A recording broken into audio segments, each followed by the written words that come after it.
ನಮ್ಮ ರಾಜ್ಯದ ಬಜೆಟ್ ಮಂಡನೆ ಮಾನ್ಯ ಮುಖ್ಯಮಂತ್ರಿ ಅವರು ಮಾಡ್ತಾ ಇದ್ದಾರೆ. ಈ ಸಂದರ್ಭದಲ್ಲಿ ಚುನಾವಣೆ ಪ್ರಣಾಳಿಕೆಯಲ್ಲಿ ಅವರು ಸಾಕಷ್ಟು ಮ್ಯಾನಿಫೆಸ್ಟೋನಲ್ಲಿ ಅವರು ಘೋಷಣೆ ಮಾಡಿದರು. ಸೊ ಅದು ಅವರು ಈ ಬಜೆಟ್ನಲ್ಲಿ ಮಂಜೂರಿ ನೀಡಿ ಆ ಬಜೆಟ್ ಕನಿಷ್ಠ 10,000 ಅವರು ಮಾನ್ಯ ಸಿದ್ದರಾಮಯ್ಯಜಿ ಅವರು 10,000 ಕೋಟಿ ಅಲ್ಪಸಂಖ್ಯಾತರಿಗೆ ನಾವು ನೀಡುತ್ತೀವಿ ಅಂತ ಭರವಸೆ ನೀಡಿದರು. ಆ ಭರವಸೆಗೆ ನಾವು ಅವರಿಗೆ ಮತ್ತೊಂದು ಸಲ ನೆನೆಸಿ ಮನವಿ ಮಾಡ್ತಾ ಇದ್ದೀವಿ. ಅವರು ಈ ಬಜೆಟ್ನಲ್ಲಿ 10,000 ಕೋಟಿ ಅಲ್ಪಸಂಖ್ಯಾತರಿಗೆ, ಅದರಲ್ಲಿ ಬುದ್ಧ, ಜೈನ, ಸಿಖ್, ಇಸಾಯಿ ಎಲ್ಲ ಬಂತು. ಅದರಲ್ಲಿ ಅವರಿಗೆ ಎಲ್ಲರಿಗೆ 10,000 ಕೋಟಿ ನೀಡಬೇಕಂತ ನಾವು ಮನವಿ ಮಾಡ್ತಾ ಇದ್ದೀವಿ. ಜೊತೆಗೆ ಈಗಾಗಲೇ ನಾವು ನಮ್ಮ ಮನವಿ ಮಾನ್ಯ BR ಪಾಟೀಲ್ ಜಿ ಅವರು ಮುಖ್ಯಮಂತ್ರಿ ರಾಜಕೀಯ ಸಲಹೆಗಾರ ಅವರಿಗೆ ನಾವು ಮನವಿ ಸಲ್ಲಿಸಿದ್ದೀವಿ. ಜೊತೆಗೆ ಹಜ್ ಮತ್ತು ಪೌದಾಡಿದ ಸಂಸ್ಥೆ ಸಚಿವರು ರಹೀಂ ಖಾನ್ ಅವರಿಗೆ ಬೀದರ್ನಲ್ಲಿ ಖುದ್ದು ಭೇಟಿ ಮಾಡಿ ನಾವು ಡೆಲಿಗೇಷನ್ ಅವರಿಗೆ ಮನವಿ ಕೊಟ್ಟಿದ್ದೀವಿ. ಹಾಗೆ KPCC ಕಾರ್ಯಾಧ್ಯಕ್ಷ ಹಾಗೂ ಅರಣ್ಯ ಸಚಿವರು, ಜಿಲ್ಲಾ ಉಸ್ತುವಾರಿ ಸಚಿವರು ಬೀದರ್ ಸನ್ಮಾನ್ಯ ಶ್ರೀ ಈಶ್ವರ್ ಖಂಡ್ರೆ ಜಿಗೆ ಹಾಗೂ ನಸೀರ್ ಅಹಮದ್ ಅವರು ರಾಜಕೀಯ ಸಲಹೆಗಾರರು ಮುಖ್ಯಮಂತ್ರಿ ಬೆಂಗಳೂರು ಅವರಿಗೆ ನಾವು ಈಗಾಗಲೇ ಖುದ್ದು ಭೇಟಿ ಮಾಡಿ ನಮ್ಮ ಮನವಿ ಪತ್ರ ನೀಡಿದ್ದೀವಿ. ಅವು ಎಲ್ಲರೂ ಸಹ ನಮ್ಮ ಬೇಡಿಕೆಗೆ ಸಂಪೂರ್ಣವಾಗಿ ಅವರು ಸಮರ್ಥಿಸಿ ನಾವು ಮುಖ್ಯಮಂತ್ರಿಯವರಿಗೆ ಭೇಟಿ ಮಾಡಿ ತಮ್ಮ ಏನೇನು ಬೇಡಿಕೆ ಇದೆ ನಾವು ಮುಖ್ಯಮಂತ್ರಿಯವರಿಗೆ ಹೇಳಿ ಖಂಡಿತ ಈ ಬಜೆಟ್ನಲ್ಲಿ ಸಾಕಷ್ಟು ನಿಮ್ಮ ಏನು 34 ಬೇಡಿಕೆ ಇದೆ ನಾವು ಅದು ಸಂಪೂರ್ಣ ಪ್ರಯತ್ನ ಮಾಡ್ತೀವಂತ ಅವರು ಆಶ್ವಾಸನೆ ನೀಡಿದ್ದಾರೆ. ವಿಶೇಷವಾಗಿ ಇದರಲ್ಲಿ 34 ನಮ್ಮದು ಬೇಡಿಕೆ ಇದೆ. ವಿಶೇಷವಾಗಿ 10,000 ಕೋಟಿ ಇದೆ. ಕಲಬುರಗಿ ನಗರದಲ್ಲಿ ತಮಗೆ ಗೊತ್ತಿದೆ ಹಜ್ ಭವನ್ ಅಂತ ನಾವು ಮತ್ತು ದಿವಂಗ ಖಮರುಸ್ಲಾಂ ಇದ್ದಾಗ 5 ಎಕರೆ 10 ಗುಂಟೆ ಒಂದು ಜಮೀನು ನಾವು ಸರ್ಕಾರದಿಂದ ಅಲ್ಪಸಂಖ್ಯಾತರ ವತಿಯಿಂದ ಅದು ಅಲಾಟ್ಮೆಂಟ್ ಆಗಿದ್ದು ಸುಮಾರು 7 ವರ್ಷ ಆಯಿತು. ಅದು ಇನ್ನೂವರೆಯಲ್ಲಿ ಹಜ್ ಭವನ್ ಕಟ್ಟಡ ಸಲುವಾಗಿ ಯಾವುದೇ ಪ್ರಯತ್ನ ಸರ್ಕಾರದಿಂದ ಆಗಿಲ್ಲ. ಸೊ ಈ ವರ್ಷ ನಾವು ನಮ್ಮ ಸ್ಟ್ರಾಂಗ್ ಡಿಮ್ಯಾಂಡ್ ಈ 7 ಜಿಲ್ಲೆಯಲ್ಲಿ ಏನು ಕಲ್ಯಾಣ ಕರ್ನಾಟಕದಲ್ಲಿ ಏನು ಅವರು ಹಜ್ಜಿಗೆ ಹೋಗ್ತಾ ಇದ್ದಾರೆ, ಅವತ್ತು ವಿವಿಧ ದೇಶಕ್ಕೆ ಹೋಗ್ತಾ ಇದೆ. ಅದರಲ್ಲಿ ನಮ್ಮ ಭಾಗಕ್ಕೆ ಒಂದು ಹಜ್ ಭವನ್ನಲ್ಲಿ ಕನಿಷ್ಠ ಮೊದಲೇ ಹಂತದಲ್ಲಿ 50 ಕೋಟಿ ನೀಡಬೇಕಂತ ನಾವು ಕೋರಿದ್ದೇವೆ. ಹಾಗೆ ಜೊತೆಗೆ ಪೇಶ್ವಾ ಮೌಜನ್ಗೆ ಏನು ಅವರು ಸರ್ಕಾರದಿಂದ ಏನು ಹದಿಯ ಮುಖಾಂತರ ಕೊಡ್ತಾ ಇದ್ದಾರೆ ಅದು 2 ಪಟ್ಟು ಆಗಬೇಕು. ಮತ್ತು ಜೊತೆಗೆ ಅಲ್ಪಸಂಖ್ಯಾತರ ಆಯೋಗಕ್ಕೆ ಕ್ಯಾಬಿನೆಟ್ ದರ್ಜೆ ಸ್ಥಾನಮಾನ ಏನು ಮಾನ್ಯ ಮುಖ್ಯಮಂತ್ರಿ ಸಿದ್ದರಾಮಯ್ಯಜಿ ಅವರಿದ್ದಾಗ ಏನು ಕೊಟ್ಟಿದ್ದರು ಜುಡಿಷಿಯಲ್ ಪವರ್ ಅದು ನೀಡಬೇಕು. ಹಾಗೆ ವಫ್ ಮಂಡಳಿನಲ್ಲಿ ಏನು ಆ್ಯಕ್ಟ್ 14 ಏನಿದೆ 2014 ಅದು ಆ್ಯಕ್ಟ್ ಇದೆ ಅದು ಮುಂದುವರಿಸಬೇಕು. ಜೊತೆಗೆ KMDCಯಲ್ಲಿ ಸಾಕಷ್ಟು ಲೋನ್ಸ್ ಇದೆ ಅದು ಮುಂದುವರಿಸಬೇಕು. ಪೂರ್ವ ಮ್ಯಾಟ್ರಿಕ್ ಮತ್ತು ನಂತರ ಮ್ಯಾಟ್ರಿಕ್ ಸ್ಕಾಲರ್ಶಿಪ್ ಏನಿದೆ ಅದು ಮುಂದುವರಿಸಬೇಕು. ಅದರಲ್ಲಿ ಅನುದಾನ ಕಡಿಮೆ ನೀಡಿದ್ದಾರೆ. ಸೊ ಈ ಸಂದರ್ಭದಲ್ಲಿ ನಾವು ಈ ಬಜೆಟ್ನಲ್ಲಿ ಇನ್ನೂ ಹೆಚ್ಚಿನ ಅನುದಾನ ನೀಡಬೇಕು. ಹಾಗೆ ಶಾದಿ ಭಾಗ್ಯ ಏನು ಸ್ಕೀಮ್ ಇದೆ ಅದು ಮುಂದುವರಿಸಬೇಕು. ಅದು ಮೊದಲೇ 50,000 ಇತ್ತು, 25,000 ಸಬ್ಸಿಡಿ ಇತ್ತು. ಈಗ ನಾವು 1 ಲಕ್ಷ ಮಾಡಿ 50,000 ಸಬ್ಸಿಡಿ ನೀಡಬೇಕಂತ ನಾವು ಕೋರಿದ್ದೇವೆ. Previous election in 2023, you made some poll promises during the election campaign regarding the development of minorities. Number 1, you have made promise to sanction rupees 10,000 crore for the overall development of minorities. I strongly requested your authority, Honorable Chief Minister of Karnataka, to consider in this next budget of 24-25. Number 2, restore minorities welfare scheme approved in the year 2013 like Shadi Bhagya scheme and made sufficient funds to allocate sufficient funds for the development of the communities. Restore 4% 2B scheme which is pending in the Honorable High Court, in the Honorable Supreme Court of India. On this regard, the government of Karnataka can take a decision by keeping this matter in the cabinet meeting and take a decision. Already matter is over, now the students are suffering. So I also request the dignitaries to take a decision at the earliest. Number 4, work properties to maintain the mismanagement in the work boards and corporations, that should be rectified. There is no transparency in the work. So I request Honorable Minister for Work and Minorities to consider this also. Our strong demand is to construct Hajj Bhavan in Gulbarga, Kalburgi. It is a long pending demand from this region people. Our late Minister Khamru Islam Sahab has already sanctioned 5 acres of land. So I request Honorable Chief Minister and Deputy Chief Minister to sanction rupees 50 crores for the construction of Hajj Bhavan. One more demand, I would like to ask to our ministers, concerned ministers, to constitute Karnataka Urdu Academy, which is vacant from 3-4 years. Now government has come, full-fledged government has come to power.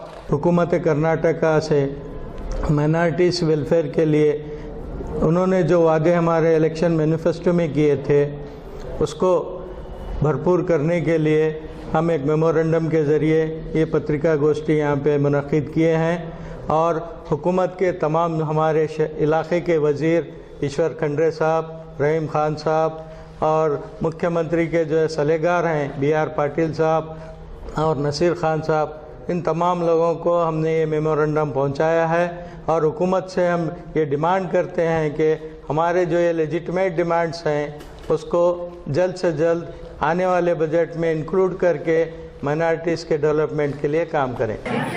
आज हमारे असगर चुलबुल भाई गुलबर्गे से और पूरी team के साथ all India मिली council और साथ हमारे मन्नान भाई मेमोरेंडम दिए हैं जिसमें माइनॉरिटी के इश्यूज पे पूरे पॉइंट्स लिख के दिए हैं। ऑलरेडी इसके बारे में हम सीएम से हमारे माइनॉरिटी के मिनिस्टर जमीर अहमद खान साहब, हमारे बेलारी के MP AAC के नासिर हुसैन भाई और हमारे नसीर भाई और हमारे पूरे MLAs रिजवान भाई, आरिस भाई, इस तरह से माइनॉरिटी जब्बार भाई, पूरे माइनॉरिटीज़ के मिलके डिले CM से 2 बार मीटिंग हुआ है।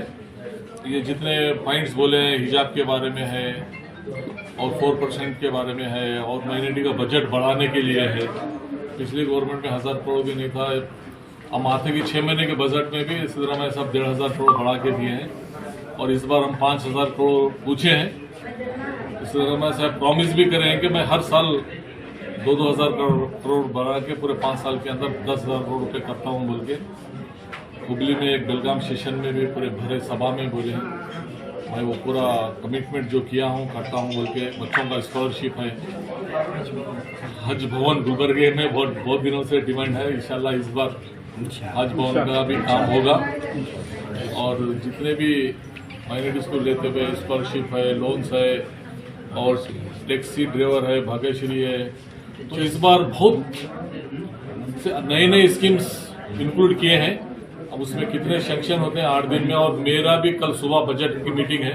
मैं कल सुबह 11 बजे हज और म्यूनसिपालिटी की CM से डायरेक्ट कल 11 बजे का अपॉइंटमेंट है, इसलिए मैं अभी बेंगलुरु जा रहा हूँ। तो इंशाल्लाह जितने मेमोरेंडम दिए हैं और टीचर्स की अपॉइंटमेंट के बारे में वो भी चर्चा चल रही है और मौलाना आज़ाद स्कूल पहली बार 100 स्कूल पूछे प्राइमरी के 5th के ऊपर थे, अभी 5th के ऊपर जो है वो 100 प्राइमरी 200 नए स्कूल पूछे हैं और इस बार वो स्कूल मिलने वाले हैं और डिग्री कॉलेज पेशमा मोजन की सैलरी भी डबल करो बोले हैं, वो भी इंशाल्लाह हो गया और जो भी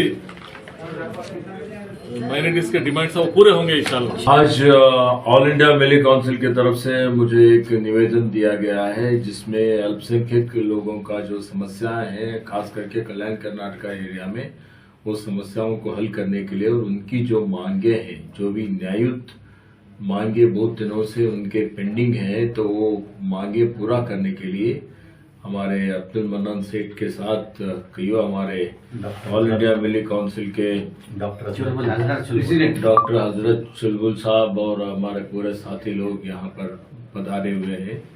सही मायने में अगर देखा गया तो उनका जो रिप्रेजेंटेशन है बहुत ही न्यायपूर्वक रिप्रेजेंटेशन है।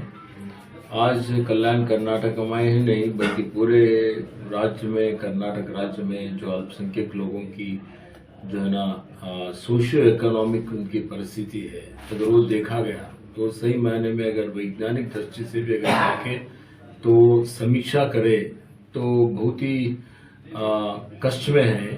तो गरीबी रेखा के नीचे रहने वाले लोगों का संख्या दिन ब दिन बढ़ते जा रहा है। बेरोजगारी है, उनको सरकार की तरफ से जो सहूलतें मिलना चाहिए चाहे उद्योग में हो चाहे शिक्षण में हो हर क्षेत्र में एक हम अगर देखें तो अल्पसंख्यक लोगों को कई जगह पे जो उनकी जनसंख्या के हिसाब से उनको जो है ना सामाजिक न्याय मिलना चाहिए उससे वंचित हैं तो ऐसा लगता है। तो इससे उनकी जो भी मांगे हैं खास करके कलबुर्गी में एक 50 करोड़ की लागत से एक हज हाउस निर्माण करने का उनका मांग है।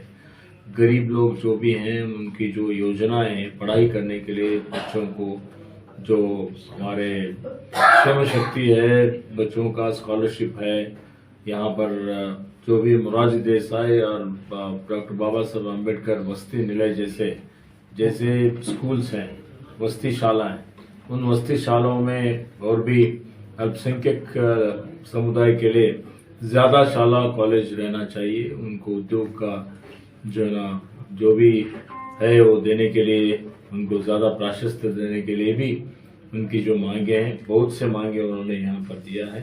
तो सभी मैंने उनको मेरे तरफ से जो KMDC का लोन देने का योजना है, गंगा कल्याण का योजना है, स्वावलंबी योजना है, शादी भाग्य योजना है, शादी महल का योजना है, सभी पूरे योजनाएं जो है ना बहुत ही इम्पोर्टेंट योजनाएं हैं। फिर एक बार वो योजनाएं फिर प्रारंभ करने का और इस साल के बजट में आए हुए में ज़्यादा से ज़्यादा अनुदान अल्पसंख्यक लोगों को देने का जो मुख्यमंत्री जी ने ऐलान किया है तो वो देने के लिए उनकी मांग है। तो मेरे तरफ से भी एक कैबिनेट मंत्री के नाते और इस बार के कल्याण कर्नाटका के प्रतिनिधि के नाते मैं उनको विश्वास दिलाना चाहता हूँ कि हमारी पार्टी सभी जाति, सभी भाषा, सभी धर्म, सभी प्रांत के लोगों को अपने साथ में लेके जाते हुए पूरा सभी को सामाजिक न्याय मिलना चाहिए। खास करके जो पिछड़ा हुआ एरिया है कल्याण कर्नाटका एरिया को ज्यादा तवज्जो, ज्यादा महत्व देके उनको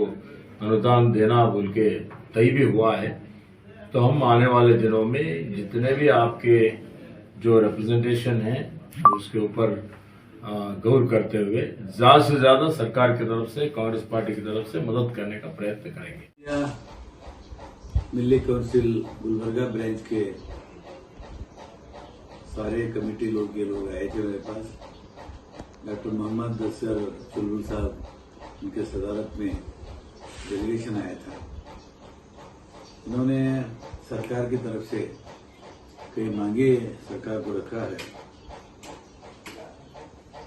तो माइनॉरिटी को 10,000 करोड़ बजट में प्रोविजन करने का भी मांग किया है और 213 में जो डिक्लेयर किए थे शादी भाग्य योजना वो तो शायद कंटिन्यू होगा, उसमें कोई कटौती नहीं होगा। और 223 के चुनाव में जो भरोसा दिए गए थे उसको पूरा कंप्लीट करने के लिए उन्होंने रिक्वेस्ट किया है।